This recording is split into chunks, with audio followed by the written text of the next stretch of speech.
Hello and welcome to the Punished for Protecting Live broadcast with your host, Francesca Amato, national expert in the Americans with Disabilities Act, domestic violence and child abuse advocate, best-selling author, and founder of Punished for Protecting Incorporated. We welcome all of our viewers watching on Facebook via Punished for Protecting News and the CPS News Network.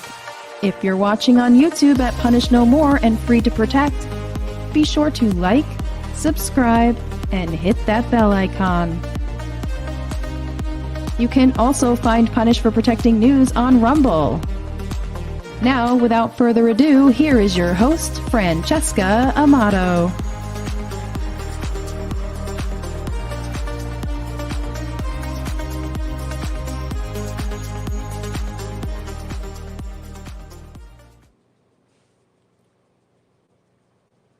Good evening, everyone, and welcome to Punish for Protecting live broadcast this evening. No matter where you're watching from, I do appreciate that you are on tonight. We're having a very slight technical issue right now because I have a special guest that's joining us tonight who's been on before, Susan Cobb. She has been advocating and an activist for many years, since back in the 80s, and she's going to be joining us tonight for this very special broadcast this evening.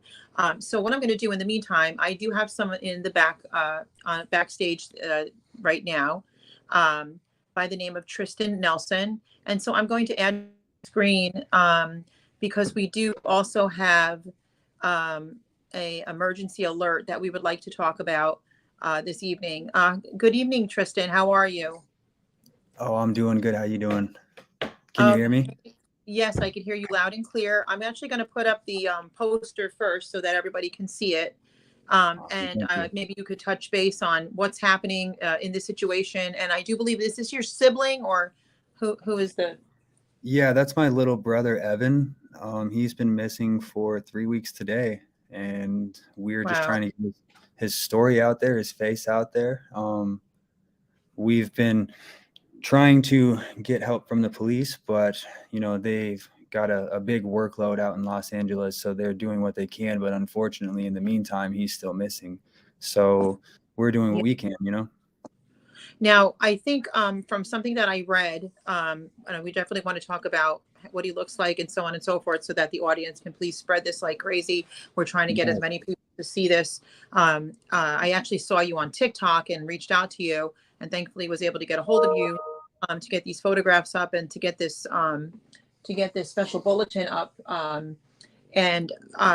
one of the things I understand is that he was carjacked, and then you did receive a phone call. Why don't you let everybody know, and then we'll kind of go over what his identity looks like, so people can start looking for him.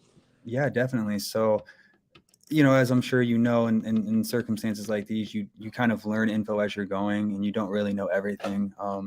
What I do know is he had called my mom December 6th around 5 p.m. California time, and he had told her that he was kind of hesitant, like he was embarrassed or nervous about telling her, or ashamed that he let himself get tricked. Long story short, he was trying to help a guy find his dog, and the guy basically commandeered his vehicle. He had intimidating him into letting him drive the vehicle to help look for the dog, maybe because he knew the area and Evan was just traveling through. And I guess, Evan told my mom that he was a gang member and that he had weapons, and that basically he was almost scared to tell my mom that he had been kidnapped. Maybe he internalized and stuff, and he doesn't want to worry people, but basically he had been held against his will for a number of days before finally escaping and calling the library, or calling my mom from the library. And that's the last time that we heard from him. It's frustrating because we don't have all the information that we want, and we're trying to figure that out. There's a lot of things that don't make sense.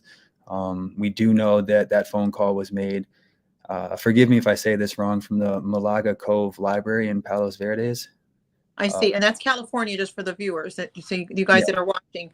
He's not even from California, though. Is that correct? No. So he grew up in a small town in Iowa. And he's very naive to these kind of things. Me and him moved to Arizona to build some Airbnbs and homestead about 2 years ago. And you know, he's a young kid trying to find himself, figure out what life is about. And he likes to go travel along the beaches in California every once in a while. And he always keeps us updated. He's very level-headed. I mean, he graduated from college at 19 years old. He's so loving and kind and talented. So none of this makes sense. My current theory is that, you know, he had disappeared around the time of his dad's death. When he wanted to go to California around the time of his dad's death, he had been getting a little distant. So I think he was just dealing with them things. And, you know, once he had gotten kidnapped and never experienced anything like that before, I think it might have just triggered some kind of mental break, and he might not know where he's at or what he's doing.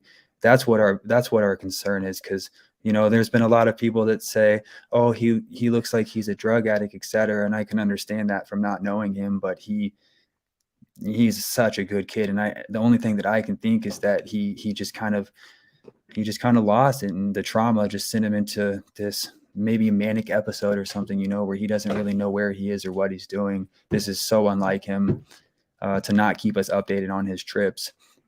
So he contacted you guys from the library, and were the police at that time looking for him? Were they able? Is that how'd you find out it was a library? Did they trace that call to the library, or? So my mom had actually Googled the phone number. And the frustrating thing about this bulletin right here, it's police issued from the detective. They have the wrong area and the wrong hair color. But the issue is, I saw that it said brown. And last night when we were live, I said he looks very blonde to me. Yeah, no, it's definitely blonde. And I can see the mix up with the libraries, they all share the same phone number. So we had Googled the phone number. It brought us to the Peninsula Center Library, which is and if you call that phone number, it takes you to that library as well. So I had called them. They looked over the video footage and they found nothing. So the director of that library was, you know, really trying to help. So he called me back a few hours later and he said, hey, I reached out to our sister library. They actually have footage of him there. But unfortunately, that didn't give us any leads. I don't want to talk bad about them because they were super helpful, but I think realistically, he's let his hair grow out. If you look at some of his earlier pictures, he's, you know, a very well put together kid. But I they just felt like maybe he was just some homeless guy. He had started crying, and then they said that he had to get off the phone. And I think maybe they just didn't want a scene. No disrespect to the library. I understand it is a very nice library. And I can understand we're not angry with them at all, but I think that's why the phone call got cut short. A lot of people have been asking, and I don't know why. But I think that's my theory. So when he made this phone call, the police were obviously already involved because this is a special bulletin, missing persons at risk. His name is Evan Michael Cockerham. Am I saying that right? Yeah, it's Cockerham. It's okay. And the male, and he's white, and he's 21 years old. Is that correct information that's on the bulletin? Yeah, correct. And he's about 6 foot tall, about that weight. The only difference. 140. Okay. Yeah, correct. Yeah. But they have it a little wrong on there. They're saying brown hair, but he's blonde hair and blue eyes. Correct. Yes. Missing person was last seen on December 6th, 2022. That's when he was last seen on the 700 block of Silver Spur Road in the city of Rolling Hills Estates. Any information, please contact the Sheriff's Homicide Bureau, Missing Persons Detail, or you could call 800-222-TIPS. That's 800-222-TIPS if you should happen to see this young man. And here we have a couple of better pictures of him to kind of get an idea. It looks like he has a little bit of a beard too. You can see he's well dressed in this picture here. And he likes to travel. I mean, he's a just typical 21-year-old, you know, likes to travel. So normally you guys meet up and so on and so forth. And this is when was the phone call, by the way, from the library? When was that? And people could keep sharing this. Yeah, so that was on December 6th at 4:45 to 5 p.m. It lasted 15 minutes, and he's been missing since then. But I have other social media accounts if anybody wants to help. I don't know if I'm allowed to share them or if you can. You can share whatever you want. Yep, share everything you need to share. Sure, definitely. Yeah, perfect. I have my Facebook account. My name is Tristan Nelson. It's Tristen Nelson. That's where most of all of the info about him is on. And then you can find links to my Twitter and TikTok on there as well. We're kind of going somewhat viral on TikTok right now, which is amazing. The more people that see his face and story, the better. That's my main thing, is just trying to get this out there, you know, because unfortunately news stations and stuff like that, they won't pick it up unless, you're somewhat viral, or unless there's some weird thing to the story, you know what I mean? When realistically, it's about helping people, you know. And Yeah, we put missing persons on before, and people have been found. So when I saw this, I got reached out to you. He needs to be found. Now, do you ever go periods of time where you don't hear from him? Obviously, something did happen. He was carjacked. He was, with someone who he told you they were gang members. And then, he called from the library at that one point, and you haven't heard from him since. Which, this is what we're going on 22 days now from the time you heard yeah, last from him. So if anybody is in that particular area, I see some questions coming up. Tammy said the police aren't much help, but who does he know in California? They're asking who does he know in California, so that potentially maybe those are areas people you can check into. It right. seems So this message is spreading. unfortunately, he doesn't really know anybody. My older sister, her boyfriend lives out there in Oxnard. I think that's how you pronounce it. Okay. But they don't really, they don't really hang out too much. Luckily, I just got back from California today. I went out there for a week. Thank you to everybody that donated to our GoFundMe, and just family and everybody pulling together. And we stayed at, her boyfriend's house. That's the only connection that he would have out there. So he is scared and alone. And I know that there's so many people that have been wanting to help us out. And, I Now, has guess. there been any mental health issues with him in the past or anything like that? Or No.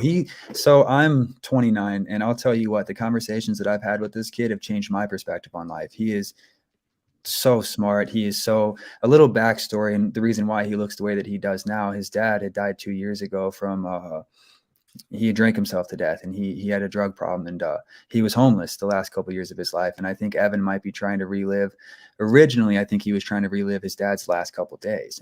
But because of that, how he had passed, he's been so against any kind of substance abuse. And so I'm thinking maybe this is my theory, is that he wanted to go find himself. He might have been, since he had went to California around the day of his dad's death. I'm thinking maybe he was just trying to see what his last couple of days were like, or his last months of his life were like, and he didn't know how bad California was. Something really bad happened to him, and maybe I think that he might have just been sent into a manic episode. Mental illness doesn't really run in our family hardcore, but I've heard about stories where people just go through things they can't handle, and that's what I'm worried about, is that he's out there unaware of what he's doing, and he may be a danger to himself, not necessarily because he's a dangerous person, but because he's traumatized and in shock. 100%. And that's what we do. I'm an Americans with Disability Act advocate, expert, a national advocate, and amongst other things that we do. And trauma can do all kinds of things, and it really doesn't matter whatever he's doing or isn't doing. He needs to be found. That's the bottom line. So if anyone is in the California area or any area where he may be traveling, or anyone that you may see that may look like this young man, take a good look, please, and spread this. Please spread this. It's also on my Facebook page. It's on these pictures are on Tristan's page. Tristan, can you just say your last name again for the sake of the audience, so they can look you up?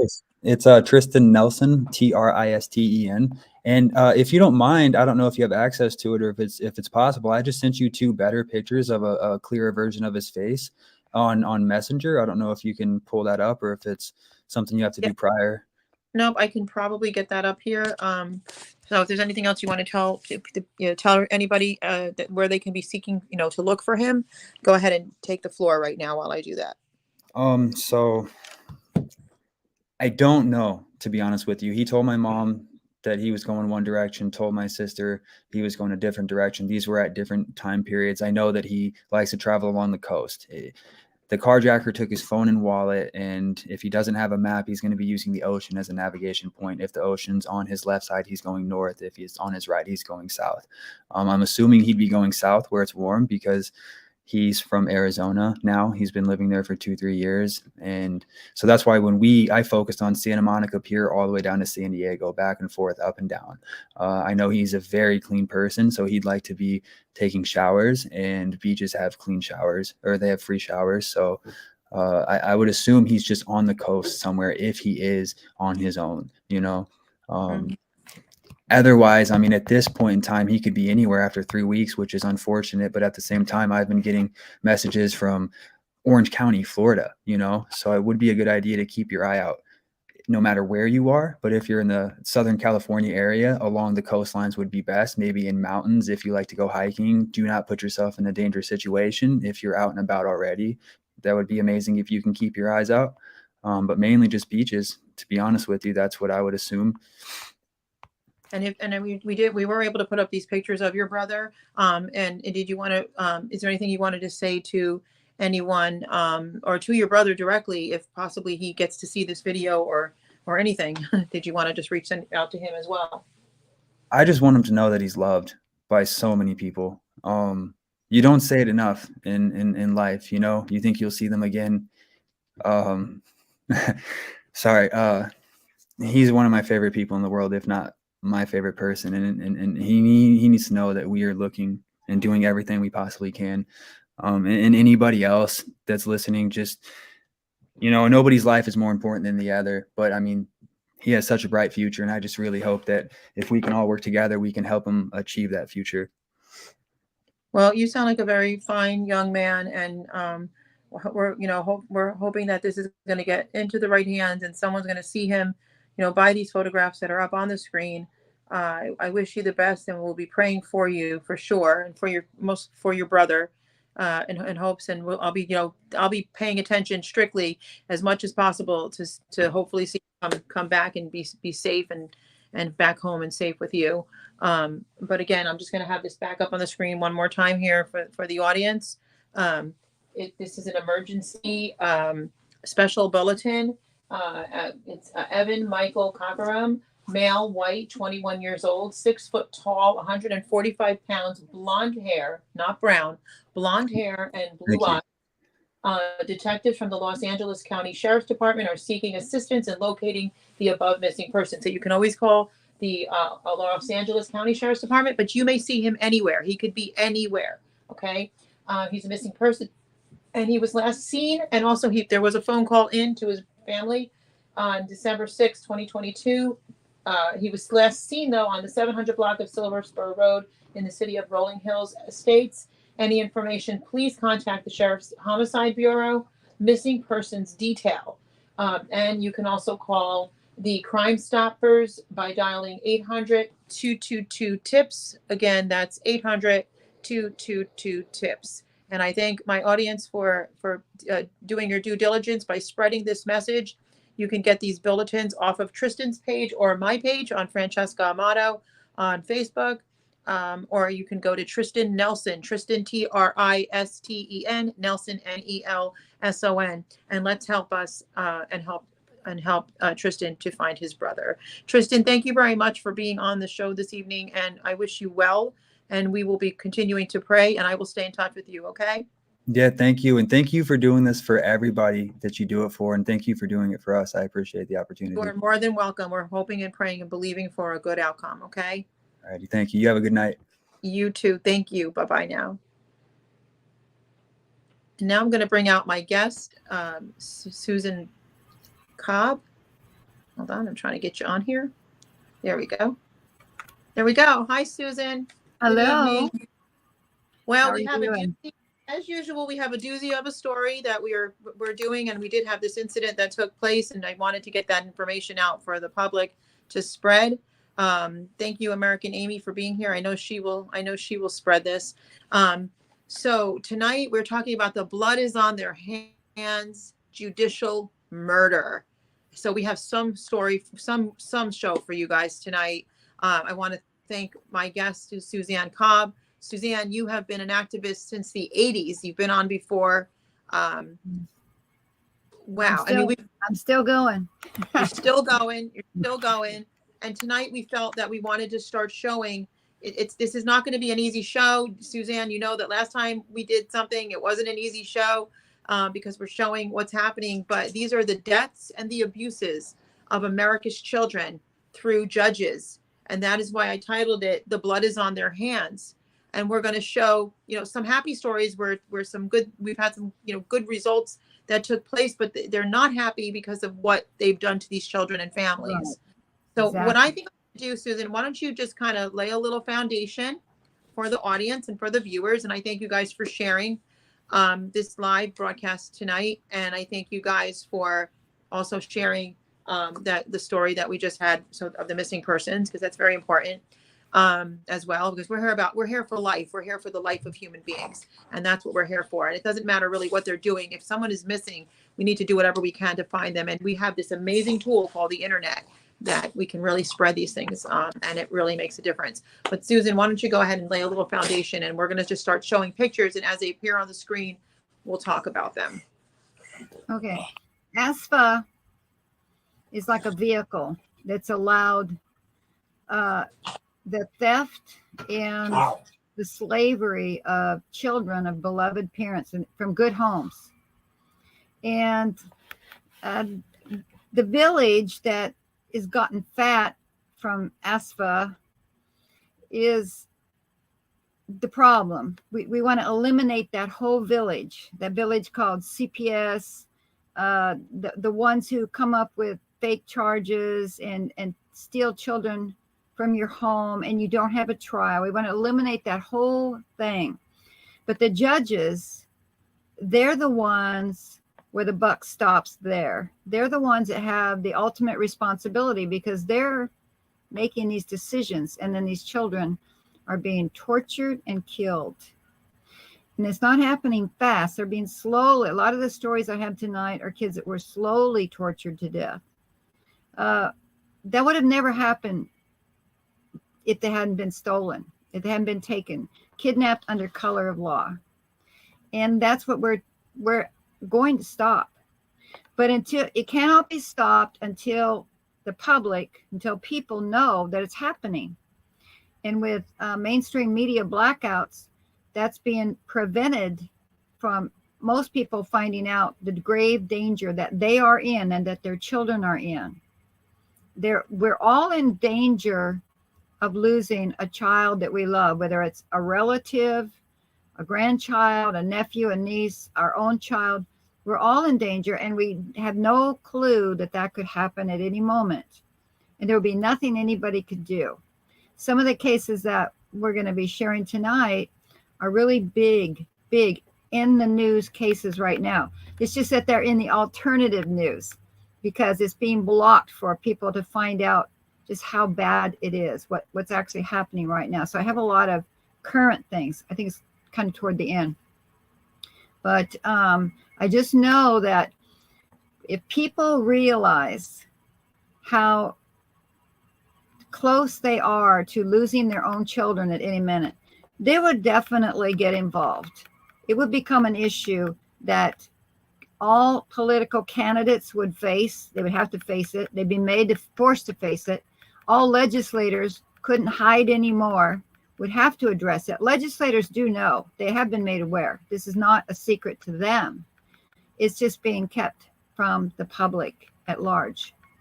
And so our job, and we're gonna succeed at this, is to let the people know what they need, that they need to do something.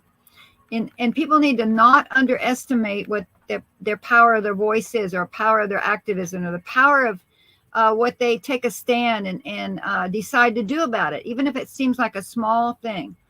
They need to do that small thing, because that is really going to make a difference. It does make a difference, and I'm glad you said that, because like we have also American Amy is on, and I'm trying to show her comments because you guys need to follow her too. These activists and these advocates that are exposing all of this, we're not here to make you feel bad. I mean, in a sense we are, because we want to really get your attention, but we're not here to scare you or to make you feel like, oh my God, this is something I can't deal with. This is something I can't watch. It's too hard. But in the same token, if we don't educate you and we don't show you what's happening, if it happens to you, and it could happen to you, I don't want to see it happen to you. But if you, if you're aware and you're more aware, okay, you have a better chance of fighting it, and you have a better chance of understanding that we are resources that will help stop it. And that is what we're trying to do ultimately. Yeah. So Susan, one of the things is that people I go to my government, and my government is corrupt. And we hear this all the time, and we talk about this all the time. Or my government is corrupt, or you can't do that because my government is corrupt here, my government is corrupt there. And I think that what people tend to forget is that we are the government. Okay. Yeah, We are the we government. are. And people have lost sight of that. And that is one of the most powerful things that you need to get a hold of, is that we the people is not a joke. It's not just we the people. Oh, we the people, and that's us. Those that are watching, those that will see this at a later time, those that are suffering, those that are going through this, those that have been through this, those that have come out on the other side. If you do not know and understand your rights, if you do not, go get yourself a pocket constitution and read it front and back and forward, but learn your human rights and your constitutional rights and who we are. And that's why we do this, because the more you spread this, the more attention it gets. I noticed that I was censored for 2 straight years. Thankfully, with the help of Danny with CPS News Network, I have one of my videos is up to 50,000 right now. That's how it used to be. We need this attention out. This is a powerful tool. So this evil, we're not feeding the evil, we're exposing the evil. Exactly. Okay? There's a difference. Right. You can't live with your head in the sand and be like, oh my God, this is too negative, I can't deal with it. You have to be able to confront your enemies and also understand who you are. And that's really what we're trying to do here, correct?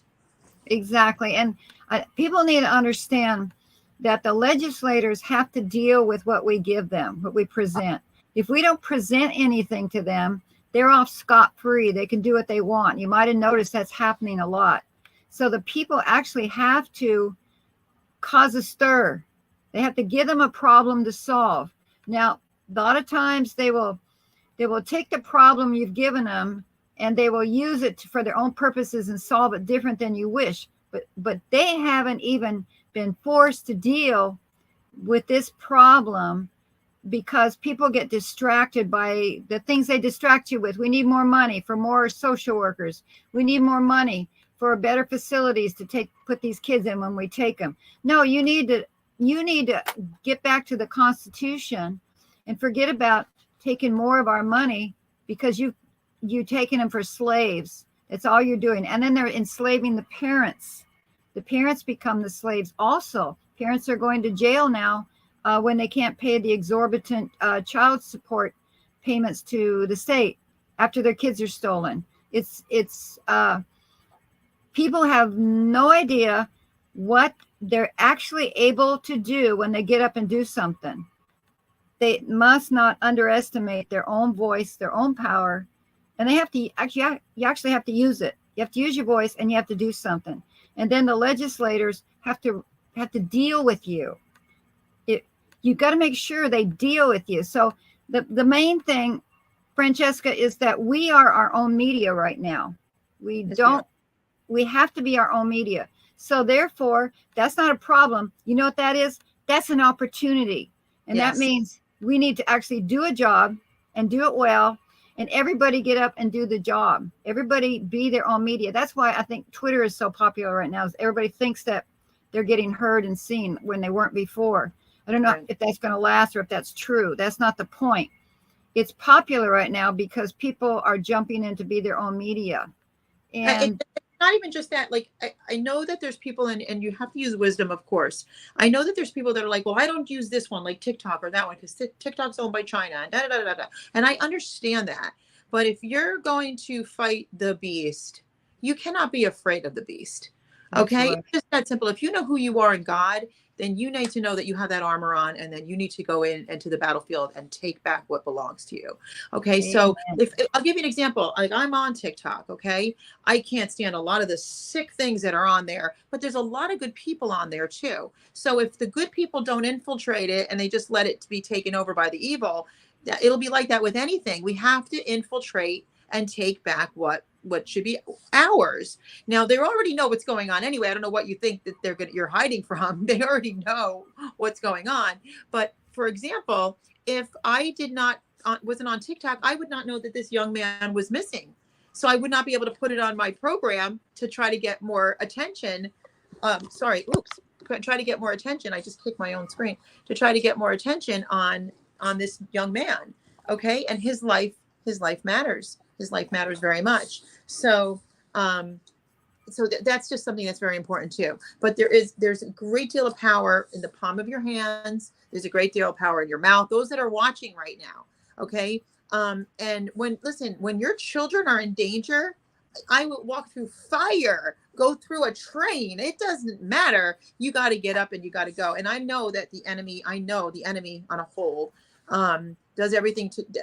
And I understand that pain. There's a lot of pain and suffering that comes with it. Okay. The devil wants to take you down. Okay. But know that there is a huge army out there. I've been saying this for many years. And there's a scripture that there are many more for us than are against us. And that is very true.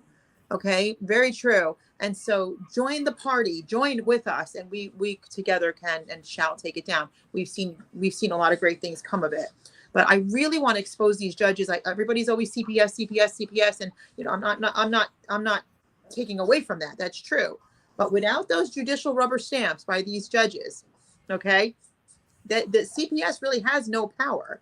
Okay, so I always blame the judges for rendering these orders and rubber stamping and signing off on these orders that are destroying America's children in this child trafficking industry, which we're about to show you. So spread this video.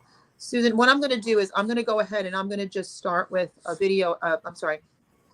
photograph at a time. And if you want to go ahead and help me with each one as I bring them on the screen. What we have here, excuse me. And this show is going to be in 2 parts. We will have an intermission as well. I do believe it starts here. Is this where it starts? What do we got? Okay, here's something very powerful. This is let me show it on my big screen so I can see it. This is on Facebook right now. Okay, I screenshotted it from something you sent me. But this has to do with Kara, I believe, right? Let's see if I've got this right. Hang on. Does it start here? Or does it start here? No, it starts here. So this says, the judges have been demoted since Kara's case and are no longer family court judges. So we're going to show who Kara is.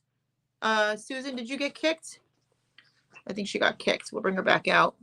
We're going to show who Kara, there you are. So we're going to show who Kara is and talk a bit about this later on in the show, probably after the intermission.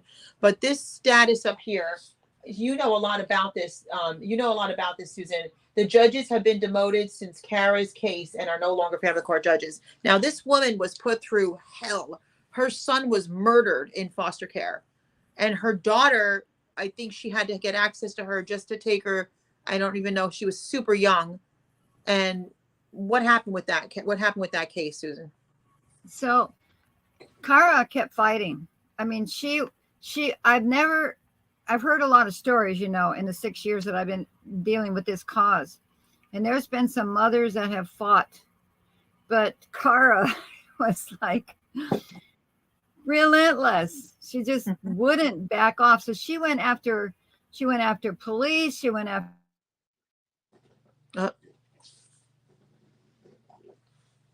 She may be having some technical issues because she is out on the ocean in Florida. So just bear with the slowness She'll be back on talking more about this. Yeah, she keeps getting kicked because of her Wi-Fi. I do believe I'm pretty sure she's on. I think she's going to ask her right now when I bring her back on. Are you out on the boat right now? Yep. Is that why you keep losing Wi-Fi?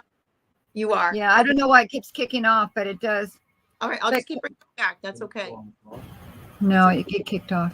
But she was relentless to the point where she literally removed judges John Dalton, Renee Cruz, and Charles Peterson. But a whole bunch of other people too. That's just the judges. Yeah. She got rid of a huge list of anyone involved with this.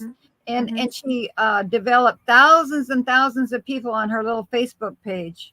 Mm-hmm. And I mean, this is just one lady who wouldn't give up. And she got her daughter. And now I think she got the perp is in jail, or at least he's under arrest. So that's the father of these 2 children who was a criminal. Right. And he had a history. And so what happened was they love histories. She won't give up.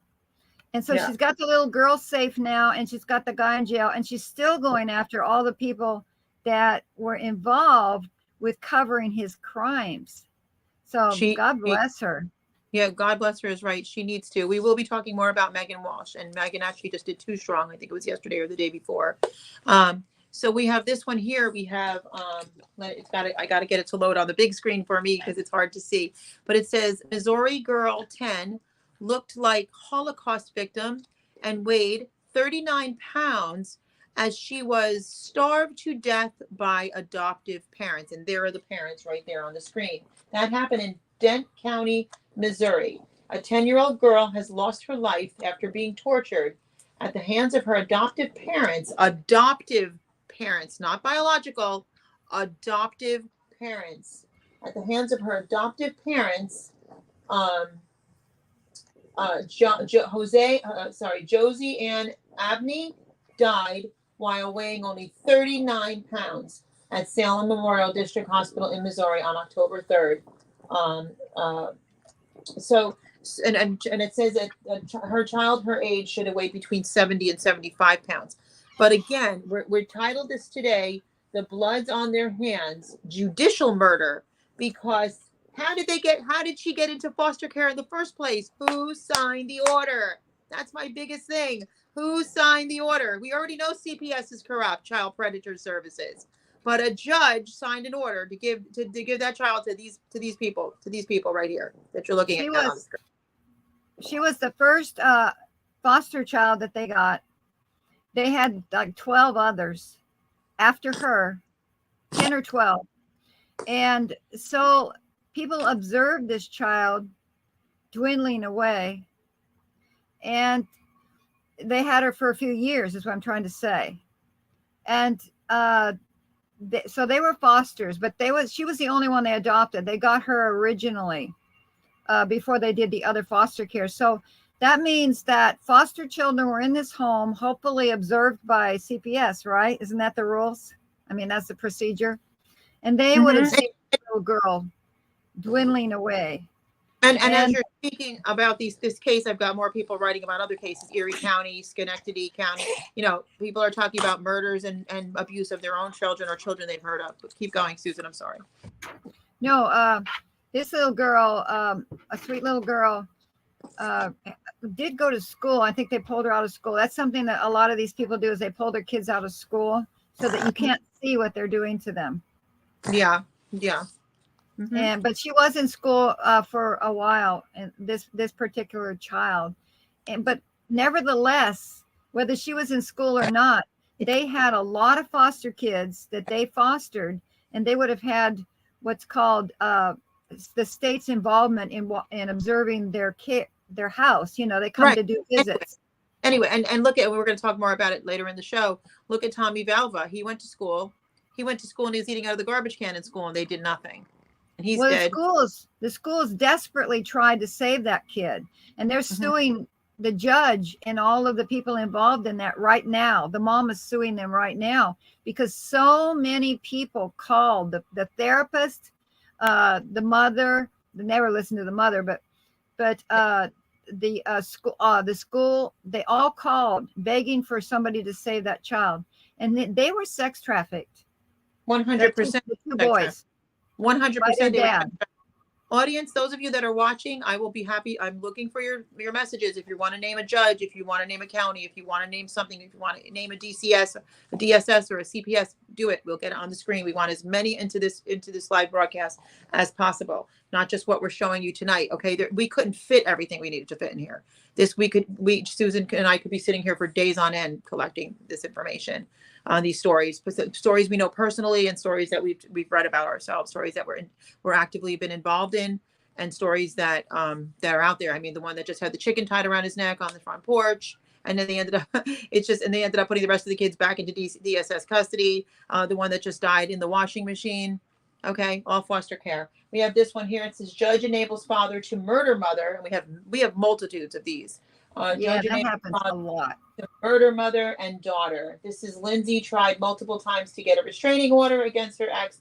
Even when they get these restraining orders, the judges just carve out a here you go, here they are, here's the kids, or you better send the kids anyway, like Kyra with Kyra's law. Send the child anyway, or we will have you arrested if you don't send the children. Okay, if you don't send the child, and then they kill them or they just abuse them, and then, you know, and this abuse just goes on. Do you know anything about this particular story, Susan? Which one? This is Lindsay tried multiple times to get a restraining order. Oh, that's a new one. The father had an ankle monitor on from a violent crime against another woman when the judge denied Lindsay a restraining order for her. And so he, she said it was only a matter of time before they were killed by him, and she spoke her own death. I mean, because he refused to give them a restraining order. Yeah, and even when they do, a lot of times I'll see a mother get a restraining order, and there'll be like a plethora of abuse and, all kinds of crimes and things, but then they won't give them to the children. It says, right. I can't like wrap my head around it.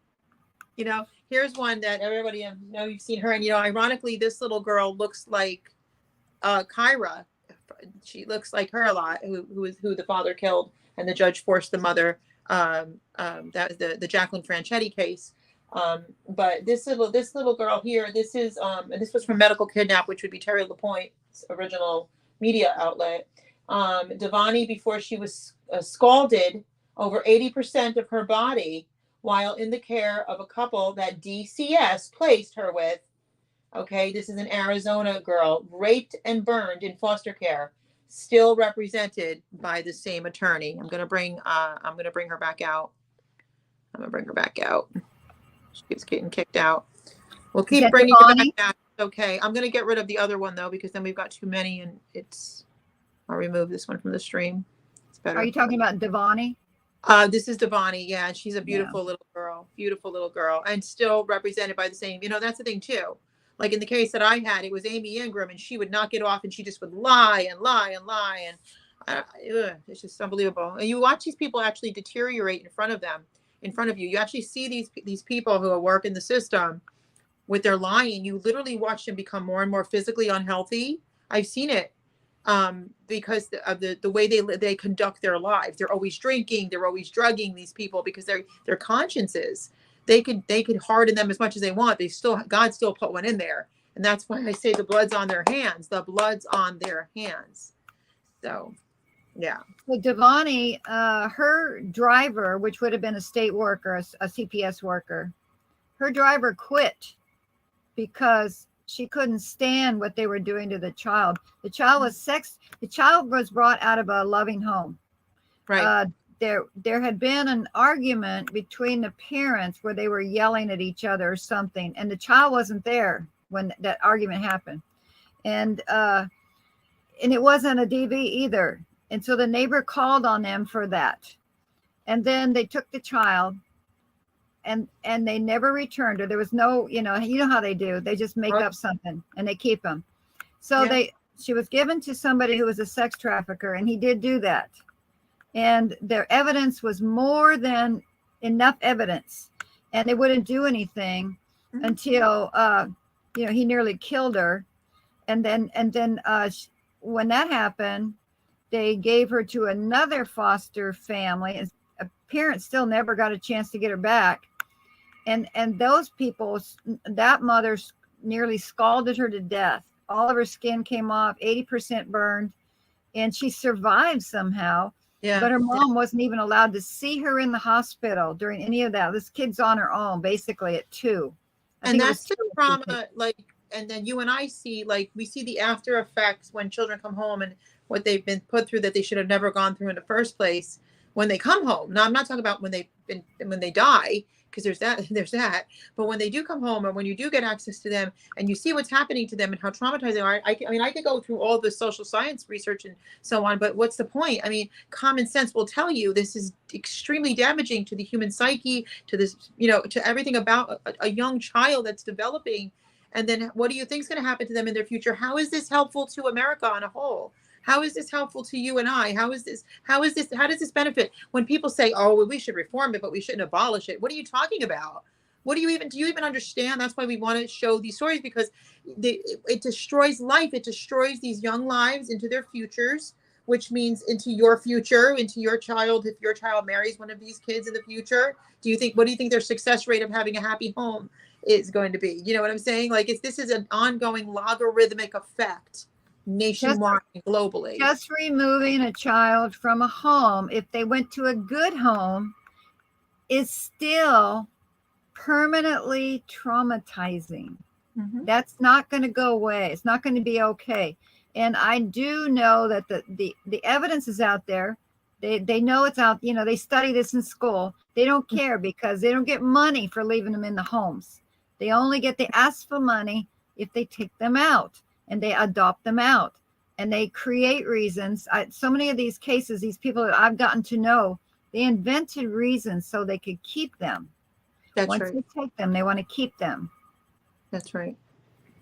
So they're just destroying a child. Plus, they're destroying the parents because the parents trusted their government. And when they find out that their government really is not for them, doesn't care, then they're destroyed. Rise up and know the laws. Don't cower. Don't be intimidated. Don't back down, and work with other people to help you get stronger if you need to, if you're going through this battle. We're going to talk about this parent, and then we're going to go to an infomercial where you can get help through Punish for Protecting if you are going through this, and talk about our success rate and what we've done over the years and what we've been doing more recently, especially in the courts. I'm actually kind of taken back by some of the success we've been having. He said Chuck E. Cheese Schumer has protected the family court industry for decades. That is 100% true. This mom, this is the one we were talking about, Susan. This one, mom dies following years of judicial torture. This is that beautiful blonde mother with her two beautiful blonde children. It's Tara, right? I think the name is Tara. Yeah, another wonderful mother. That just happened, I think. Yeah, that was pretty recent. Beautiful mom, beautiful kids. She's like a movie actress. She's so beautiful. Yeah. And that's what we're seeing. We're seeing all these all-American mothers. I mean, you should see what the amounts that I'm dealing with. And Hannah and my other assistants and so on and so forth, they're like, I'm blown away by this. They're like, these women are articulate, intelligent, clean backgrounds. There's nothing wrong with them. Some of them have PhDs. I mean, these are Megan Walsh. Megan Walsh, which we're going to talk about. And, you've seen the live videos, and she, like I said, she just did Too Strong. She's always on American Amy as well. And, you just can't, you can't deny this anymore, everybody. You can't deny what's happening anymore. If you do, then you are part of the problem. You're part of the problem. You're not going to deny it because we're going to keep putting it in your face what's happening. That's right. Because we love you. We love you. Right. We love all the people. That's right. And okay, let's talk about the guys who are doing this and getting away with it. So they're going to get a lot of money in this life, at the expense of people. But if you love them, you wouldn't let them get away with it. That's right. So it's like when you have teenagers, you don't let them it's hard, but you try not to let them get away with their nonsense because you love them. That's right. So we love all the people, and we are going to put a stop to it. And we are putting a stop to it. Some of our cases are turning out really well. Turning out amazing. I'm blown away because you see how demonic and evil and corrupt it is. Susan, if you don't mind, I'm going to ask you to turn your camera off while we run this infomercial. And we have 2 sponsors as well, and then we'll be back. But guys, I just want to let you know, very important, stay tuned because we have a whole lot more. But if you need help, the infomercial is going to tell you how to get help. And we are very happy to say we have 2 amazing sponsors. And if you purchase anything, one is a bedding, one is a mattress company, and the other is a rug company. And if you purchase anything from them, some of the money is going into helping some of the families that cannot afford. Okay, so without further ado.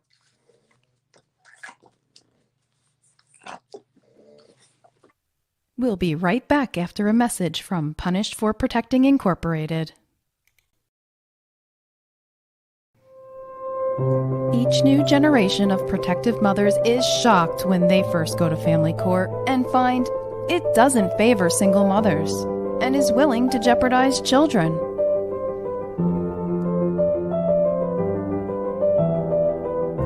Francesca's harrowing experience with the broken family court system, from which she finally received justice after 8 months of struggle, is proof that there is light at the end of the tunnel. Francesca has one of these unspeakably cruel cases and has responded by shining a large spotlight on widespread failures so other mothers won't be shocked. Punished for Protecting the Injustice System of Family Court by Francesca Amato Banfield, advocate, mother, whistleblower, founder, and TV talk show host of Punished for Protecting. If you are struggling with injustices wrought by our courts, this book will help guide you through the process.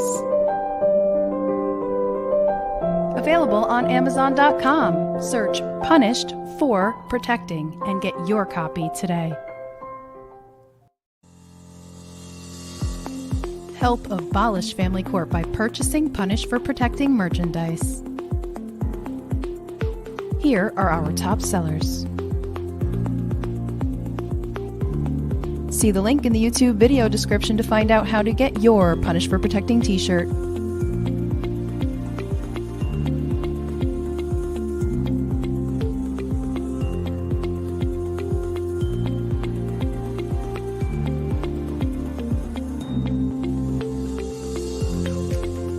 Get your high-quality Punished for Protecting t-shirt while supplies last, and let everyone know that you stand for justice.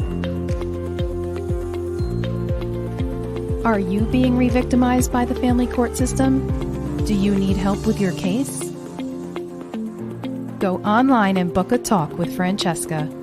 Go to punished4beingAparent.com/book-a-talk. Fill in your name, email address, and message to Francesca. Someone will get back to you within 24 hours. Francesca and her staff of volunteers continue to work tirelessly every single day for parents and children who are in need of their help. There have been multiple success stories, including Francesca's, which gives hope to others in similar situations.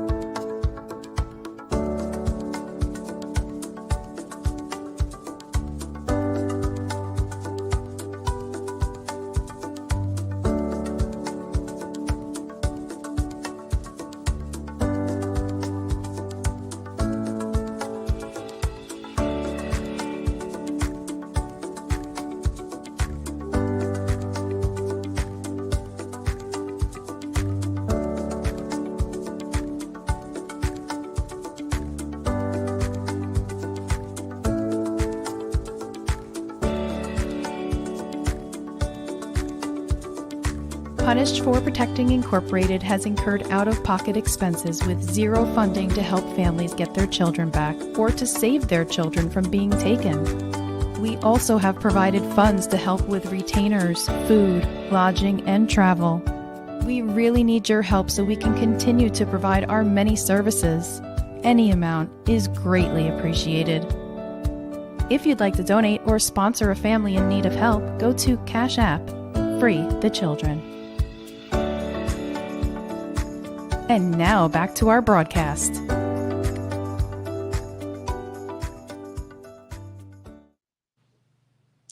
And I just would like to talk, one of our sponsors is Lyra Rugs. You can purchase handmade rugs at lyrarugs.com. Again, some of the proceeds go toward helping a family that's in need. So we don't get government grants. So we have been blessed to get these beautiful rugs, Lyra Rugs, as one of our sponsors. And I'm very excited about that.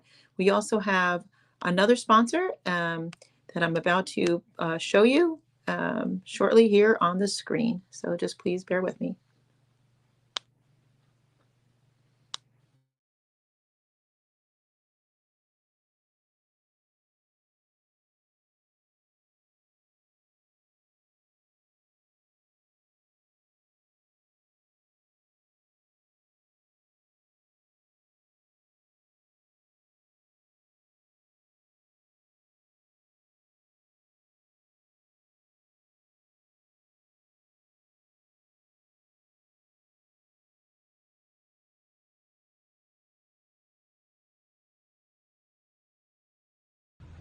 Are you tired of those sticker shock mattress and adjustable base prices at those big stores? I sure am, and I'm here to help. Hello, I'm Gara. I am owner here at Marietta Mattresses and More. So if you're local and in the West Virginia or Ohio area and wish to schedule a day with me and a time to come grab yourself a comfortable new mattress at a comfortable price, you can call me at the number below. And if you're not local and still wish to get a tremendous find on a new mattress, check out the website, sapphiresleep.com, and pick yourself out a perfect new mattress and adjustable base, whatever you want, then call me and I can have it shipped directly to you at no extra cost. Be sure that when you call, mention you saw this on here, Punished for Protecting, and you will then receive 50 to 80% off your entire purchase price. Yes, 50 to 80% off. So if you are ready to invest in a good night's rest without breaking that bank, give me a call. I want to thank my both sponsors, Marla Miller and Gara from West Virginia. So thank you very much for that, guys. And don't forget, she's 100% being honest. They're 50 to 80% off if you mention Punished for Protecting. That's how much she's trying to help the children in our country. So God bless these people for doing what they're doing. And the same with Marla Miller with Lyra Rugs. So again, I'm going to bring my guest back on, Susan Cobb. And hopefully we can, there you are. You still here? We're still here. We're still here. I'm having like a little bit of technical issue here with the with my photographs. I don't know what's going on here. I'm trying to get this to work so we can bring up some more. We have a whole bunch more here that we want to talk about. And I know a lot of people are asking lots of questions about Megan Walsh as well, which we will get to. Promise you. We have a lot here. So going back now, I believe this was the last one we put up. And no, the mom, and then we have this one here. This one is actually a baby, a parents of a Down syndrome baby, euthanized by Vanderbilt Hospital. I remember this one by Vanderbilt Hospital expose lies of social workers in court. Rivenberg.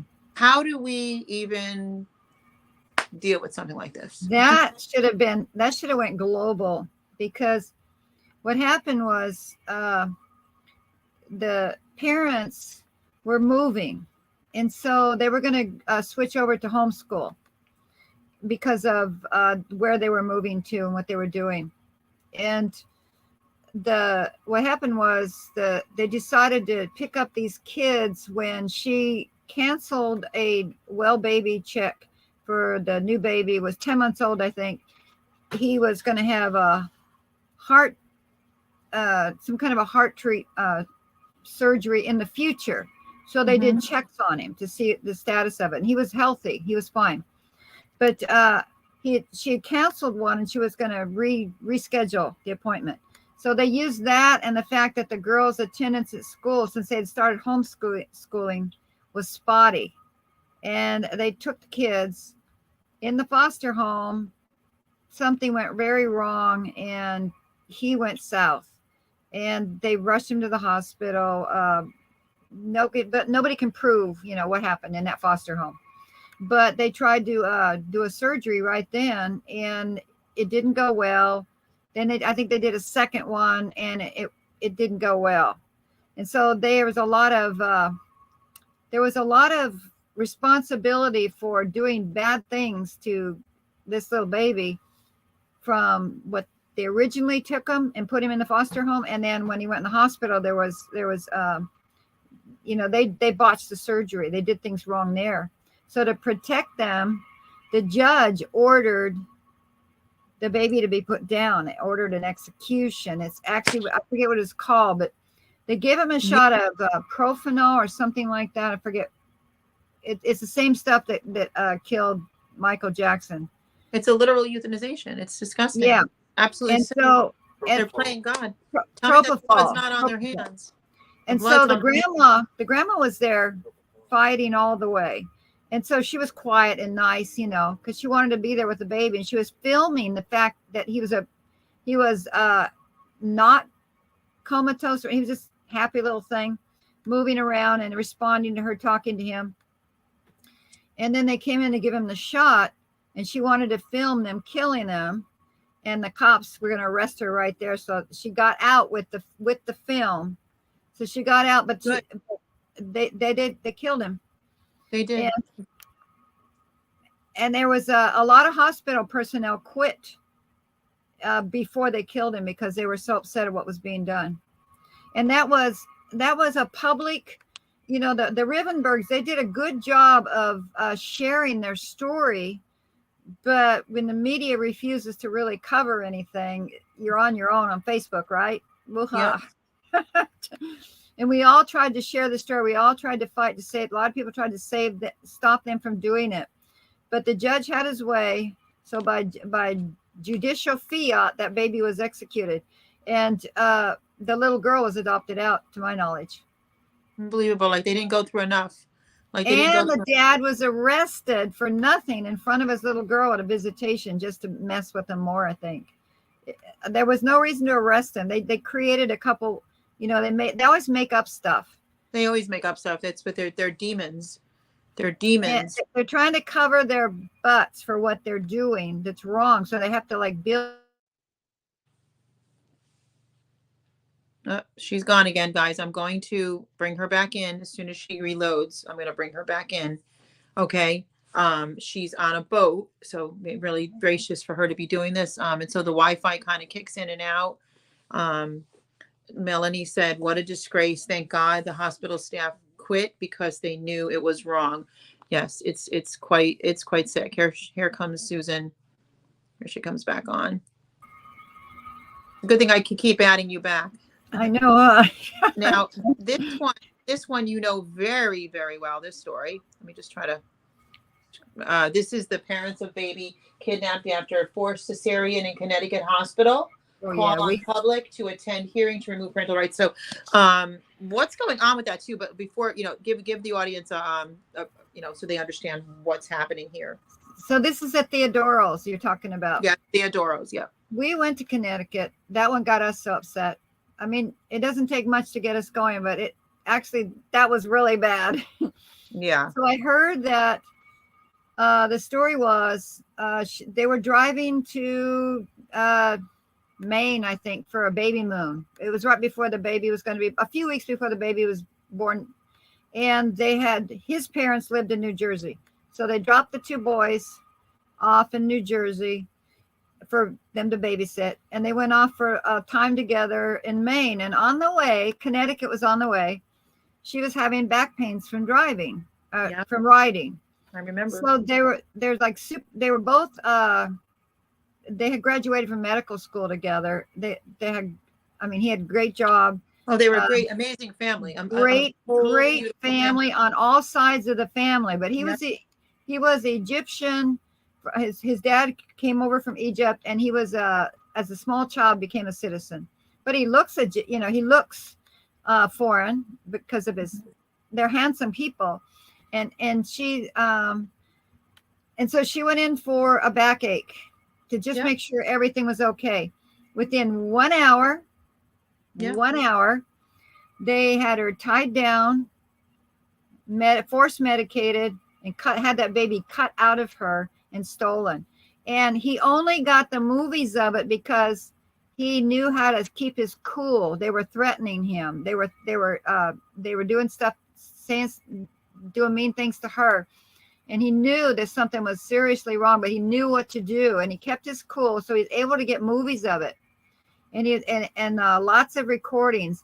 And they have recorded everything. And of course, we fought, not just my husband and myself, but a whole bunch of other people fought when they heard the story.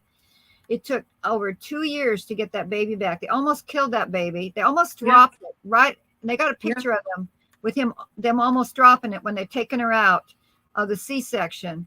And this was I think it was, so they just got the child back how long ago? Because it was 2019 that took place. I remember. They've had her for a year or two. She looks like they got her when she was over 2. They got her when she was she was all messed up from what they've been mean to her. Sick what they've done. They have been mean to her. Oh, the biggest part of this story, the judge was connected with people in the hospital and said, "I'm looking for a Mexican looking baby for my niece." And that's because he was Egyptian. The baby was going to have features that looked like she could pass for Mexican. So the judge stole that baby and took it away and gave it to her niece. Ugh. And then that was not a good home. It was a bad home. But the little girl, she seems to have come around. The mom is fantastic. Yeah. The dad, Peter, he's fantastic. Yeah. They've done a tremendous job with this little girl to help her heal and to reunite the whole family. So I really love them. I've never met them. Very good people. Very good people. Very good people. Smart, Now we've smart. got this one here. Can you see this one here? This is they take our kids. These are, I believe, we have the Texas Medical Board suspends license of North Texas psychiatrist indicted for violent crimes, make Vero Beach famous, and then hashtag Megan Walsh is on this one. They put, these people are sick. Esther Grace for such a time as this, stop it all. So these are, I believe, the people that are involved in the Megan Walsh case. These are people that have been arrested and convicted, and it tells on that little picture what. I'll find it. I know it when you're at. Can you not? You can't see it on your screen. No, I can't. I haven't seen any of these. I just guess who you're talking about. I know the one you're talking about, though. But this is the Texas. This is actually a mixture of people, though. It's this Texas Medical Board and a bunch of different people. There's a bunch from Megan Walsh. The Texas Medical Board suspends license of North Texas psychiatrist indicted for violent crimes. But we're going to show a lot of these because it shows that. So these are the people. These are the people that you meet in court who will testify against you. Yes, and these are the sociopaths that they are. And this is telling you exactly what kind of people are taking your kids away. And these are only the ones that have got caught. I know some that are not caught. That would be the Harlem, the people that worked in the Harlem case, the Judge Turner and Couch. Forget her first name. They're buddies. Yep. Now this one I have up, it's this behind closed doors. It's all behind closed doors. Esther Grace for such a time as this, make Vero Beach famous. Ariana, this is another little girl. Ariana 3 was, I got to bring her back out. Ariana, age 3 on behind closed doors, was starved, dehydrated, bound, immobilized, and abandoned for hours in a room. Finally suffocated. Yeah, from one of 3 sheets wrapped around her neck. CPS knew fosters were disciplining this way, and CPS was fine with this. Do you know how many times they presented this to the court in front of the judge that this was happening to this child? Do you have any idea? I know that this little girl was seen in a medical clinic for a regular baby treatment. You know, you go in for checkup kind of things as a foster parent. Yeah. And she was seen by a clinic on a regular basis, and they were able to verify that she lost a whole lot of pounds. I forget what it was. Kids are not supposed to lose weight when they're little. Not like that. No. She lost a lot of pounds. Mm-hmm. She went from like the 90th percentile when they took her from her home to like down to almost zero, you know, down to the bottom. Yeah. And so she almost starved to death, except she suffocated first. I mean, I have one where we do these like meetings with the CPS workers, and we put them in their places, and like the kids like don't get their hair combed, their hair gnats up, you know, they can't comb through it. It's just something like it's traumatizing to them so badly, where their hair's knotted up and they want to go bald. They literally want to imagine a young kid saying, I want to just be shaved bald because I can't comb through my hair. It's stressful to just take a shower and comb my hair. You know, one child was not given his aspirator. I'm sorry, not his aspirator. For asthma, he wasn't given his inhaler for months and months on end. Imagine if the mother did this to these children. They would have to take the children away, you know, according to them anyway. but they can allow this to happen in this horrible foster care system. Now, here's why? one. You know why? They don't get paid. No, because states' culpability. They have to protect states' interest.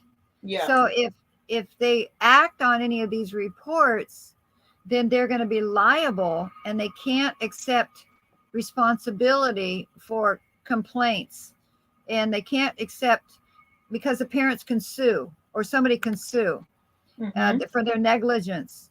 Yeah, So that's why they always tell the parent, now you need to admit what you did was wrong. Admit what you did was wrong. You need to be held accountable for what you did. Are you going to admit that you did this wrong, and we'll give the child back? It's a lie. They didn't do anything wrong. Here's one I love. I love this one. I've said this millions of times, and I've talked to, and I do know that there are good adoptive families out there, that some children come from some beautiful homes that were adopted, but the adopted parents were completely naive to the fact that they adopted somebody's children who did not come from abuse. And then multiple ones do end up in abuse when they hit foster care. And then after they hit foster care, by the time somebody adopts them, now they believe they came from the parents that way. No, they came through foster care that way. Okay. But this is excellent. This is well done. Again, it's #Megan Walsh. Is your church involved in foster adoption? I talk about this all the time. If you remember my church challenge a few years ago, and only one pastor reached out of millions, literally. Wow. Is your church involved in foster adopt? It's not a ministry, it's a crime. Okay. Right. It's such a dark deception. Whose kid? But again, look at what the church teaches on adultery. They don't, or remarriage. So they condone everything evil. Whose kid is under your tree? Give them back. You are stealing God's gift to another. You are destroying a family. This won't end well. And again, the blood's on their hands. Let me say it again. Judicial murder. Keep pointing at the judges, my friends, because that's where the decisions are made. But this is excellently done. I love this one. This is really, really, I love this. This is well done. This needs to be shared everywhere. This one is Who Needs Backpage? Who Needs Backpage? Oh, she's kicked again. Bring her back out. Who Needs Backpage on this one? It's okay. I can keep bringing you back, which is good. When the front page works fine, you've got free girls, free boys, and free ads. So if you look at this one, this is what they're doing now. They'll tell you that it's all confidential. Don't talk about it, what's happening in the court with your kids, because of the children's confidentiality, but yet they put the kids on an ad and they display them in a room to sell them to the public. What do you make of this one, Susan? This is Modern Auctions. Yeah. Am I in? I don't know if you can hear me. Yes, I can hear you. Yes. Okay. Go ahead. So this is Modern Auctions. We don't walk them out in front of a crowd of people and then people say $5 for that or whatever it was in the old days. Right. We take our stolen children and we gag the parents and say they can't talk about the case in court. They can't tell anyone what's being said or done to them or in court for the sake of the children's privacy. And then we take these same kids and they get professional photographers to come and pose them, and often seductive poses you'll see on the and then they sell these kids with words that are often seductive. They advertise them on Craigslist in the unemployed, not the picture part, but they advertise them on Craigslist for people wanting to be foster care for it's a good job. You can get a lot of money. And they wonder why they're getting these interesting people that are taking these kids. And then they pay them money to take these kids every month.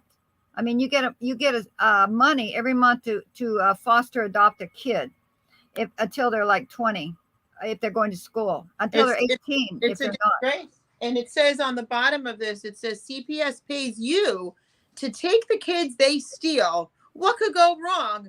Need a slave? Exactly. A lot of kids are put into slavery, like sex slave or working slaves. One of mine is so parents were arrested for having their kids were working on a puppy mill, so slavery is slavery, only it's with children. Yes, And wake up, America. Wake up, America. And they advertise them on websites that everyone, I posted this picture, Who Needs Backpage. Those are actual websites you can go to and pick a kid. And I've seen them. I've seen them. That's why I was very upset with the foster movies that they do, and they glamorize it and they try to make it look like, oh, warm, fuzzy feelings and all that. And people are very ignorant of that entire thing. it's human trafficking. It's Very 100% human trafficking in plain view. Yes. Instead of you paying money for the kid, they pay you to take the kid. That's right. That's the worst. That's worse slavery than we've ever known in the history of mankind, to where we're actually paying people and making the parents pay for their kids' slavery. Yeah, and while the parents have to sit back and be restrained from protecting them and getting to them, like what worse torture can someone go through than that? Here's one. I think we talked about this when you were on last time. This is Justice for Demaya. Oh yeah, Oh, she's back out. We'll give her a second to come back in, everybody. I'm going to put up someone's trink. I'm going to put this up while we're waiting on Susan to come back. The family court has traumatized my children for the last decade now. The family court has traumatized my children for the last decade now. Foster home commercials are everywhere. Yep, it's very sick. Oh, here, I'd like to put this up. Susan, can you hear me? Yeah, I can. Okay. And then Jody said, in my case, Shanique Nibbs and Josine Ford called me and said, if you just admit neglect, we'll give you back your son. I said, I'm not admitting the lies. Give me back my son. They said, okay. And they were mad because she wouldn't lie. So, yeah, I have on Justice for Demaya right now. And I also have the picture of her with her mom originally. And then the Justice for hashtag Justice for Demaya. What happened here? Charity Lewis is a mom. Yeah, Charity. And she had 3 little children, I believe, or maybe it was 4. I think it was 3. She had a couple little boys, and Demaya was born disabled. Yes. And Demaya was getting excellent medical care and home care. The mother was really in tune with her daughter, loved her daughter, and loved her other kids too. But she took her to the hospital for I forget a reason. There I don't know, it was a sickness or a checkup or something. It was a regular basis. She had to go to the hospital anyway because of her disability. She was on heart meds and different things. Yeah, and I think she was blind too, right? I don't remember that part, but she was quite disabled and a sweet little happy girl. And so CPS came in, took her away, put her in a foster care, and then the CPS worker decided the little girl didn't need her heart medication. And so she had the family stop her heart medication. The little girl died. And then obviously, because this was life-saving medication. And so Demaya suffered a lot before the mother got to visit her and saw her suffering and recorded changes. And the mother had no results when she was trying to ask for help, for what was happening. She could see what was happening. There's nothing she could do. So then they couldn't get the body back for the burial. But the mother made what had been very active in making a fuss. And then when they got the body back, all the organs were removed. Yeah, I remember that. And then they gave her that. Oh, she's gone again. We'll bring her back, everybody. We'll bring her back. She does. Like I said, if those of you are tuning in now, Susan is she's in Florida and on a boat. And so it keeps kicking her out because of the Wi-Fi. And we have to keep bringing Susan back in. So here we are. Back. Susan. So that CPS worker was fired, and that was it. And they gave her the other 2 kids back. But she was fired. She was fired, but that was it. Like no criminal charges against these people. Yeah, okay, and then they gave back the other children. But meanwhile, like they destroyed a child completely, took its life. and that's all they get is removed. And Here's Charity Lewis made an amazing video, amazing, telling the story. And I don't know what's happened, if there's lawsuits involved or anything like that. I didn't follow it much after that. I was just glad they gave her, they never give kids back. right. So I was glad that it was so bad on their part that they gave the 2 kids back. Like, Right. here, will this keep you quiet? Will Well, you be unlike with happy? Kara and others.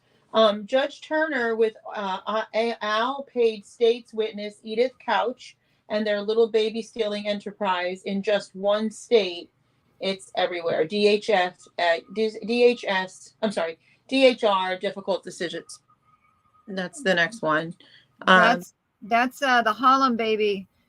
We went to Alabama for that.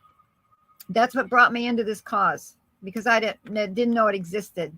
But 6 years ago, we went there and we found out what's happening in America. And I just thought it was their case. I had no clue this had been going on all over America since 1997, when ASFA first came in, and increasing tremendously. right. And there's a reason why it has to increase in order for the federal grants to continue to the states. All 50 states get money that floats their general budgets with the ASFA grant money. But they have to have more kids every year in order to get the money for the next year. So you see what's happening. It's almost 500,000 kids are taken, but that's less than 1% of all the children in America. But to that number of parents, that's a destruction of 500,000 families, because that includes the destruction of the grandparents, the aunties, who believed in America, who believed in their country, who believed in that they had constitutional rights. Well, we do. That means we're born with them, but we have to fight for them. That's right. And I think it was Maya. I'm sorry, I just showed Maya. I think it was Maya who was blind, and she is justice for Maya, and she is also no longer with us. Judge Turner and Edith Couch, they worked together to steal kids. And that little thing about DHR is difficult. In 1 year, there was 139 or 69 kids taken from the nursery in just 1 year in an area in Alabama. And they're not even probably as bad as other states. So it's very dangerous to deliver in a hospital. And they also come to your house and take your kid if you have them at home, because they say you're doing medical neglect. So it's just like, it's crazy. If you try to make sense out of it and think there's going to be some kind of reason, there isn't any. It's just to make money. Right. Your foolishness to think that, anybody is safe from this. This one is behind closed doors again. Again, we're doing hashtag Megan Walsh, make Vero Beach famous. But of course, these are cases all over the country. Again, exposing Joshua Hill had told CPS he smoked marijuana. Oh, I'm sorry. No, forgive me. That's Joshua Hill had told CPS he smoked marijuana after Alex was in bed at night sleeping. State used this mother's seizures to remove a happy, healthy child. That's that little girl there. Foster father was an admitted recovering crack cocaine addict with a record of multiple drug charges. The couple admitted this during their foster application, but their home was still considered a safe environment. So the father smoked pot and I'm against pot, actually. I'm against all of it, but the father smoked pot when the child was sleeping at night. That's about all they did. They didn't do anything else, wrong. And she was beloved. She was a beloved little girl. She was very, very loved, and everything was fine. And yet they put the child with a crack cocaine addict, and that was okay. And then now she's no longer with us. He smashed her to death. Yep, he smashed her to death. Yep, he's literally smashed her to death. Here's the one right here. Just so you know, this was the one. It doesn't have a happy ending because the little boy is dead. But Kara did get all those judges removed from the bench. She got all these people in trouble. But this is a picture of the boy. This is the picture of the boy, and then her hugging her daughter, which I remember this day. Judge orders executive hospital staff rapidly induces unconsciousness and apnea. Breathing stops within seconds of administering drug. Baby alive and kicking right before. So that's the mom, and I think the mother, father, and the son before he passed away. That's Kara, right? And then that's Kara and the little girl hugging at the funeral, because they weren't even going to let her go to the funeral for that one. That was really something. But the good news on that end, the good news is that Kara has had all those judges that we listed before removed. And you said No, you've got it mixed up with the Rivenberg. You're talking about the Rivenberg case. And Kara, you're talking about Kara when the little boy died and they weren't going to let the sister go to the funeral or her go to the funeral. Right. That's the picture that's up now. It's the sister hugging the mom, because I remember that picture. It made it all over Facebook the day of the funeral. They weren't going to let her go, right? But then they did. Oh no, is she kicked again?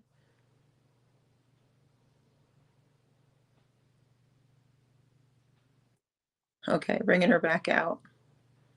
I got you back. I got you back. Got you back on the screen. Hey, are you there? It's a fight. Okay. It's all right. We got the victory in Jesus. They got the victory. So now this one is behind closed doors again, which is Fabian was 3, quickly went from a loving home to death on a slab. Yeah, he was a Hawaiian baby. Beautiful little boy. He was a loved little son, and that child was taken because their home was going to be in foreclosure. They're in a home, this family, and I think there were other children taken too. But he went to a home, and they killed him. They beat him. Unbelievable. And they got away with it. Unbelievable. And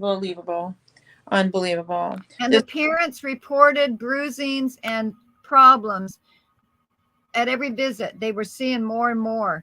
No, but you got to have state's liability. You can't respond to anything like that.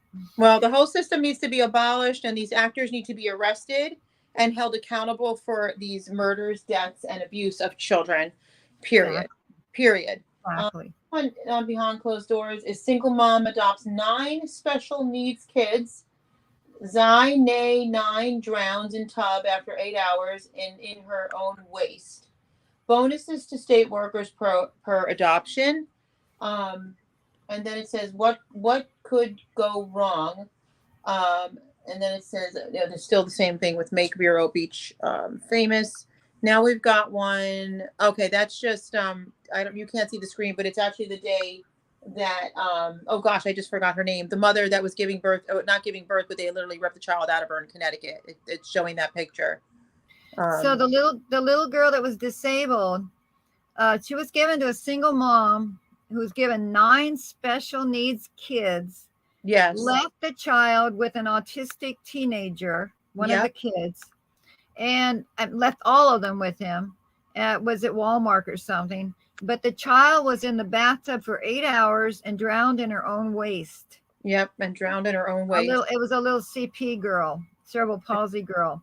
But the thing that's significant about this is they will take one disabled, usually an autistic child, away from parents who love that child and are trying very hard to meet its needs. You hear these stories all the time. Mm-hmm. There'll be a disabled child that are taken because they get so much money for them. They get the most money for autistics and for disabled. And then when they take them away, because you can't take care of this kid, here they give 9 of them to a single mom. Now that mom did go get convicted for murder, but not much happened. I forget what, it was a mild punishment. The thing is that under the Americans with Disability Act, and it's actually on the newly updated site, July 2022, talks about where you cannot take, because of the Americans with Disability Act and the federally qualified, federally protected class member status that disability, people have when they have disabilities, you cannot remove children from the disabled mother and vice versa. Okay. And they actually mandated it, which has already been mandated, but they emphasized it. Let's put it that way. They do it all day long. And that's one of the things. Well, right. And that's one of the things that I fight very hard for, and, got the Department of Justice to start enforcing, which has been also pulling teeth, which is quite sad. We shouldn't have to pull teeth for our own laws. that are firm laws, federal laws, and strong laws. This one, I was just saying, Susan, the picture that's up right now, I'm just gonna show it. We talked about this already, but it's the Theodoro case where she's having the baby taken out of her arms. It's the one where she's got the rubber cap on her head and she's in the hospital in Connecticut.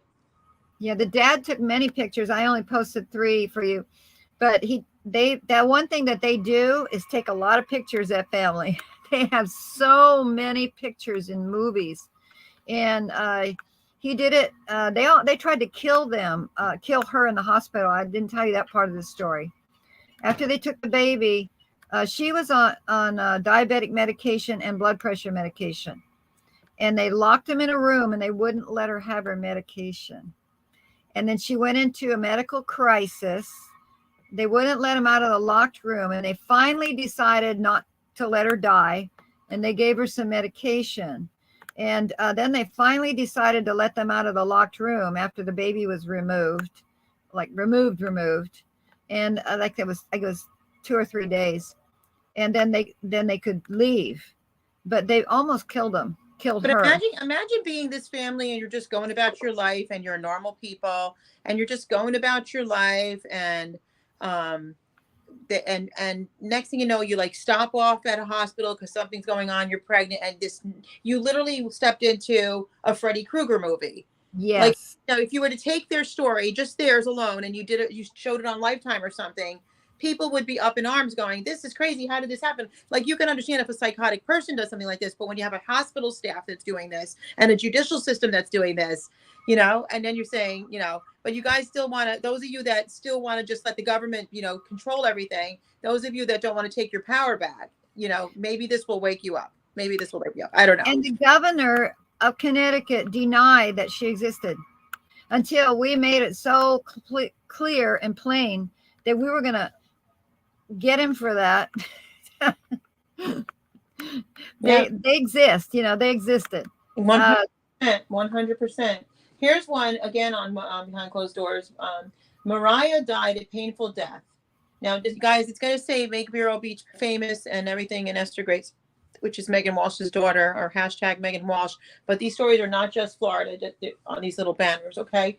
This little girl was meth poisoned twice in 2 weeks. The same foster home, no charges. Foster mom still has foster kids. Can you imagine? Wow. Yeah, that was in California. That was in California. The little boy won lawyers on his behalf. She had a brother, a 5-year-old. Well, lawyers on his behalf prevailed upon the court on appeals that he had the right to sue them for damages because she died in his arms in severe distress and he was traumatized. And so they filed suit on his behalf. Wow. That's still, I think, in court. But that foster mother, the guy that was in the home that put the meth. Oh, she's gone again, guys. I'll bring her back. She was talking about what just happened with the little girl who died of the meth poisoning in a foster home, and died of the meth poisoning in a foster home, and they had, you know, nothing happened to them. So what happened was the guy that supposedly put the meth in the toy box where the little girl got it, he died. And so the mother said, well, was this an accident? I had nothing to do with it. And so they gave her all her foster kids back that she had. And this little girl was dead. And the only thing that's happening is the little boy's, somebody's suing on his behalf for the damages done to him. That, you know, he was very. He'll be traumatized for life. And that's what I'm talking about. What happens with these children in their childhood affects them for the rest of their life into their adulthood. Now, this one is Orion and Orson, 3 and 4 years old, murdered in foster care home, foster adopt home. Adopters use their other children to torture the small boys who disappeared 3 months before they were reported missing from their backyard. We talked about them the last time you were on, as a matter of fact.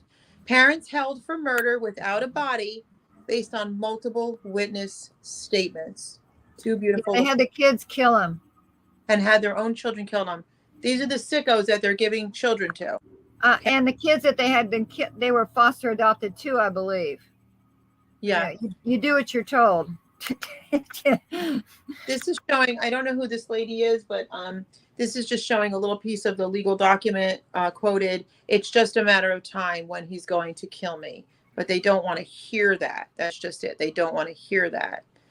This one, of course, we've got John Walsh, Megan Walsh, baby Esther, Megan with her three children. And it just says, to the ones who call you grandpa in your efforts to destroy the ones who call you dad. Very powerful piece. And I do believe, did you help with that one or putting that together? Yeah, I made all these pictures. That's why you see Make Vero Beach famous, because I intend to. Yeah. And it could be their choice what they're famous for, right? Yes. And they can be famous for standing against this nonsense or not. It's their choice. Being but a we part make of it. them famous. Now this is just, again, it's just the beautiful mother with the two children who was killed. It's just showing her again. Bigger picture of her. Now we have one that says, locked in a room and starved to death. Locked in a room and starved to death. Natalie vomited, choked, and finally died on bedroom floor in an adult diaper, covered in bed sores at 81 pounds. She had little fat or muscle remaining on her. Natalie. That's Natalie.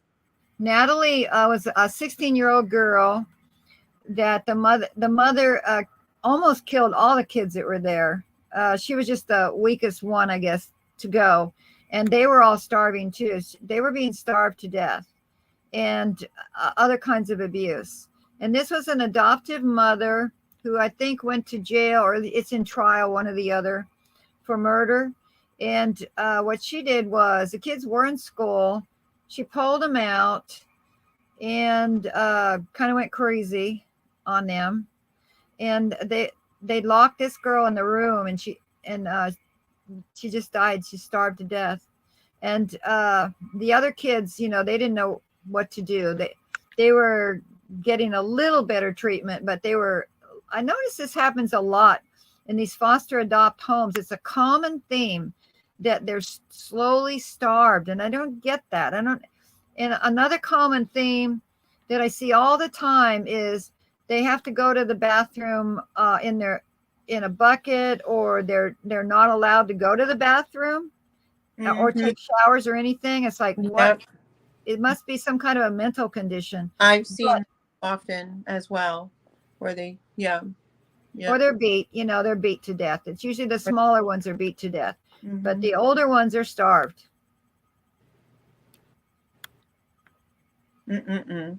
Wow. CPS makes up 53% of the entire yearly budget for South Dakota by stealing kids. Free the little Lakota children. Stop state kidnapping. And then he's been warned if he becomes emotional, visits with parents will be discontinued. Hasn't seen them in 60 days. So that's another thing that they do with these children. They scare them. They leave them with their abusers. They lie for them. Child attorneys lie in court, saying that the child is happy where they are. These are just compounded lies that they tell, and what they do, and then they threaten the children, like you see here. He's been warned that he can't become emotional. If he becomes emotional, he will not see his parent. And in this particular case, the little Lakota child, he has not seen his parents, and according to that time and date, it was 60 days at that point in time. This one, okay, she's her Wi-Fi is not working, so I'm going to try to get the story on this one. But before we get the story on this one, while we're waiting for Susan to come back in, this is case dismissed. If anybody knew anything about this particular case that took place in Idaho with baby Cyrus, I'm trying to get you back in here. I think she private chatted me. She said I'm back, but I know you're back, but I cannot. Yay, case dismissed. Everything was dismissed. This was a horrendous case. That's funny because it actually went global. It went national. Yes, because of what it was. And that little baby is in Florida now, and he's getting better. That's awesome. That one didn't take long. So let's talk about that, Susan, because That's really important that people understand the public outcry and the public attention. And I interview them, and everybody, got this massive attention out there. Turn this case around in 10 days, 10 days instead of 10 years, right? So that's what we're trying to tell everybody by spreading this message, by being a part of it, by doing something, being a voice, speaking up, not backing down, not cowering, not being intimidated by them in any way, shape, or form. It makes a difference, doesn't it? Doesn't it? The whole Patriot movement jumped onto this. John Lamb jumped onto it. The one about the doctors, I'm trying to think what they're called. The ones the frontline doctors. The frontline doctors jumped onto it with all their attorneys. The Patriot movement was huge when they got behind it. I'm a little bit upset though. And I don't have the picture on here right now. But Sarah Stanley and her son, River Stanley, who have been put through absolute hell, absolute corruption and hell. No one jumped in for them. And it's very upsetting. Like, the same people are in the same area in Idaho. They could have jumped in for them as well. Why not? I was very happy that Baby Cyrus came home, and I was very happy that the family knew them. So I know they knew them personally. But, why didn't people jump in for Sarah Stanley and her son River? River is nowhere to be found. The corruption is so wicked and so evil. He was able to move to another state. None of this makes any sense at all. It makes no sense at all what they did with this case. And there she is. It's horrible. It's horrible. Well, the grandfather in this case was a man of great prestige. Oh yeah. And the couple themselves were connected in a huge family, strong family on both sides. They are. They're good. The grandfather was heavily connected in the Patriot movement itself with forget the guy that did the protest. With the Bundy family. The Bundys, yeah. Mm-hmm. And others. I mean, Bundy's just one of others. And so his connections were huge. He's a pastor. He's a pastor. Yeah.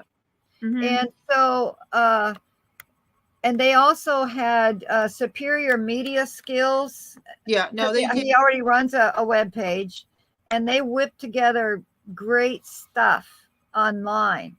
I mean, they whipped it together instantly, like within hours. And so then they made contacts. Like, somebody called those doctors, and then they made the decision to, we'll get involved. But so they made constant, they fought like Bundy would fight. Right. 100. Like John Lamb fights, like the Patriots, the Patriot movement fights. Yeah. And so who knows? She's cut off again. We're going to wait for her to come back on because we're about to wrap the show this evening. I do appreciate everybody, being here. Let's just have, we'll have her come right back on to say goodbye. Hold on a minute. Actually, we're going to wrap it up right now. I did want to put up any more comments or any names of judges that anybody wanted to say, anything that people wanted to say, because we are at the end. But I feel good about the fact that we were able to show these movies. These movies, that we were able to show some of these stories. Obviously, Susan, we have tons and tons. There's tons and tons and tons and tons and tons more. But I think this speaks volumes. I think it speaks volumes. Melanie's saying they target us with learning disabilities, live in poverty, etc. But I have to tell you, Melanie, I've been doing this for over 15 years. Susan's done this since the 80s. Okay, they don't just target. They create learning disabilities. They create disabilities, what they're doing. But they don't just target poverty-stricken people. They target millionaires too. I've seen it. I've seen them target their own people. I've seen them go after their own attorneys. I've seen them go after their own police. Once they have no use for you anymore, or you're some kind of a threat to them, they will destroy you too. So it's no one's safe. No one's safe, and yet on the same flip side of that, you're safe if you fight and you don't tolerate it. Again, rely on the faith in God that you have. If you have it, if you don't, make sure you get faith in God. Okay, I can't make you do that, but encourage you to do that, because that's what turns things around. Baby Cyrus family, very strong Christians. I'm a very strong Christian. And a lot, I'm not saying that strong Christians are still being persecuted right now in the midst of this. I'm not saying it's just going to be flipped. That's how it happens. There's a lesson to be learned in this, and God is building warriors to stop this whole thing, because this is a very huge demon, but under God, it's very small. It's big to us, but it's small to him. But you can't go to sleep. You've got to fight. You've got to fight. And you have to have a pure heart and clean hands. You have to, in order to gain. I don't know how really to put it. You have to be humble in this, to fight this. Yeah. Or become that, because you got to fight it. You got to fight it. And you know what? We will win. The trick is when and what's going to happen to make it happen. But we will win, because people like you and me, Francesca, there's an army of us who think just like we're not going to give up. We're not going to slow down. We're going to increase. I mean, they can't kill us all.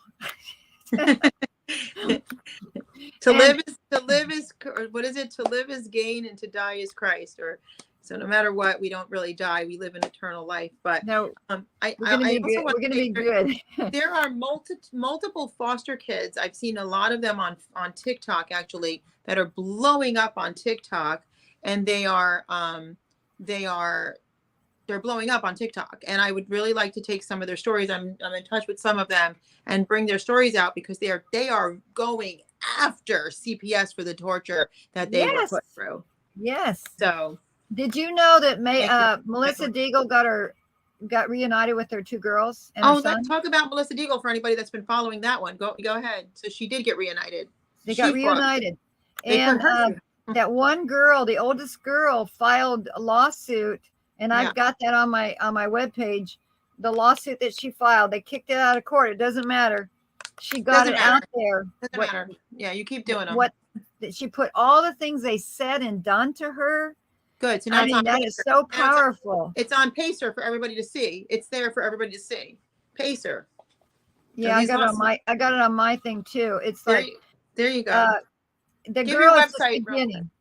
LetOurBabiesGo.com. LetOurBabiesGo.com. LetOurBabiesGo.com. But you know what? Elizabeth Powell, if your children are watching, hopefully they're watching. Mom says, I know my children will find me when the time is right. And we believe the time is always right now. Always right. So I pray right now that they do find you, and that you find each other, and we can bring you out on the show when you do. That would be great. Jody said, that's my story too. They also create disabilities. No one is safe, but my son is still gone, and nothing has turned my case around yet. But it will, Jody. It will. You have to fight with faith. Because when it's overwhelming, when your adversary, your enemy is too powerful and too big, you only can fight with faith. But you got to fight. But you got to fight. And remember that when you are weak, God is strong. So we're going to wrap this up tonight. Remember, the blood is on your hands. Judges that are watching, the blood is on your hands. Judicial murder. And you've seen it here tonight on Punished for Protecting Live. Thank you to my guest, Susan Cobb. And we'll be back. We have a lot of great programs coming up. And yes, I will have a DNA coming up very soon for those of you that are watching in the next few weeks. So I can't say much more than that right now. Thank you, Fran. But thank you very, very much. And thanks for watching, everyone. I appreciate each and every one of you. And have a good night. By the way, if you are watching on my Facebook page, that's the page. Well, I can't tell you on this, I guess. But if you're watching on YouTube, or if you're not watching on YouTube, please join YouTube, like, subscribe, and hit the bell icon. And another thing is, go to Punished for Protecting News. Punished for Protecting News on Facebook, because I was censored for 2 years. We just got the Facebook page rocking all over again, going wild viral. Thank you, God. But Punished for Protecting News was hit hard. So if you guys wouldn't mind, go on over there and watch it from there. And let's get the logarithms, or whatever it's called, algorithms, whatever you call it, picked up again. So she's getting kicked again. So we can, get that page going again, because that's how we get the word out. Okay. So please do that. I appreciate it. And also, by tomorrow, this particular episode will be aired on Rumble, Punish for Protecting Rumble, Punish for Protecting YouTube, and CPS News Network. Okay, God bless you guys and have a wonderful evening.